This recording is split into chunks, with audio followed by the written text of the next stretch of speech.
Once upon a time, there was a beautiful queen who gave birth to a beautiful baby girl. The baby had skin as white as snow, and the queen decided to call her Snow White. Sadly, the queen died when Snow White was still very young. Snow White was a happy little girl who grew up to be kind and helpful.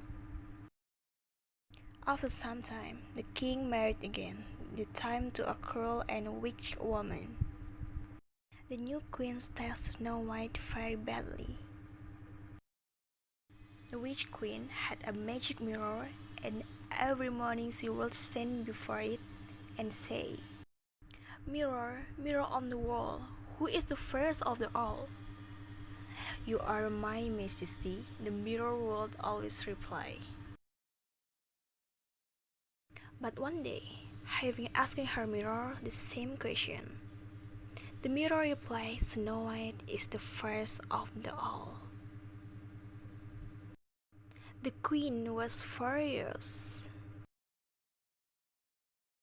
She sent for a huntsman and ordered him to take Snow White deep into the forest and kill her. The queen gave the huntsman a bow to bring back her heart as proof of her death. The huntsman led Snow White into the forest, but he couldn't kill her, no matter how frightened he was of the witch queen. He took off the plane to save her and told Snow White to run away and never return. The huntsman killed a deer and placed its heart into the wooden box to give to the queen. The witchy queen believed the huntsman had completed her evil task and was delighted. Meanwhile, Snow White ran deeper into the forest. It was getting darker and darker, and she was growing tired, lost, and scared. Luckily, some animal appeared and helped her through the dense forest to safety. They led Snow White to a little house. She knocked on the door, but nobody answered. She pushed the door open and peeped inside. "What a lovely little house this is, but everything is such a mess," she sighed. Snow White thought that if she cleaned up the little house, then perhaps she would be able to say. All the animals helped her, and soon the place was sparkling clean. Snow White now felt tired and quickly fell asleep. Evening came, and out of the forest came 7 little dwarfs. They were returning home after a busy day's work in the mines.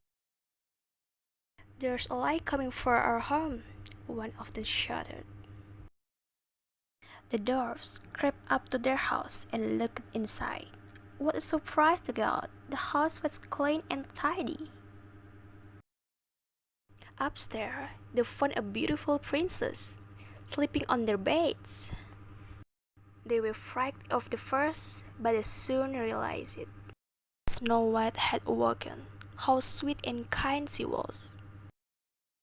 From that day onwards, Snow White lived happily with the 7 dwarfs.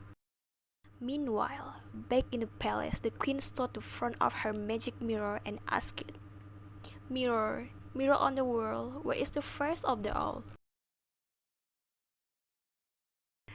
To her surprise, the mirror replied, "Snow White is still the fairest of the all." She lived in the forest with the 7 dwarfs. The queen was furious, and she decided to use her evil powers on Snow White. She turned herself into an old woman and mixed together a poisonous potion. Then the queen dropped an apple into the potion, and it came out red. She then placed the apple in the basket and went into the forest to find Snow White. Soon, the queen arrived at the dwarf house and knocked at the door. Snow White answered and invited the old lady in. "Please let me give you something for being so kind," said the queen. And she offered Snow White the poisoned apple. "Thank you so much," said Snow White, and she bit into the apple.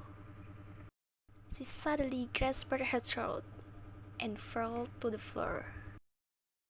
"Now, at last, I'm the first of the all," screeched the witch,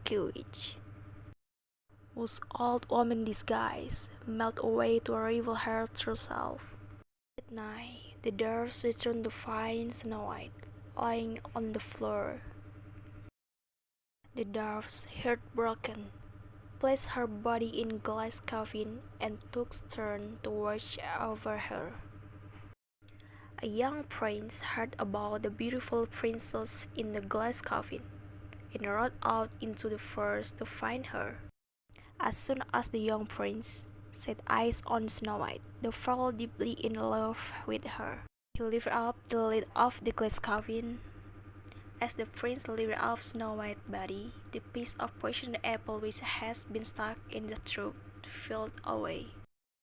Snow White waked up and instantly fell in love with the prince. They were soon married, and together with the chief dwarfs, they lived happily ever after.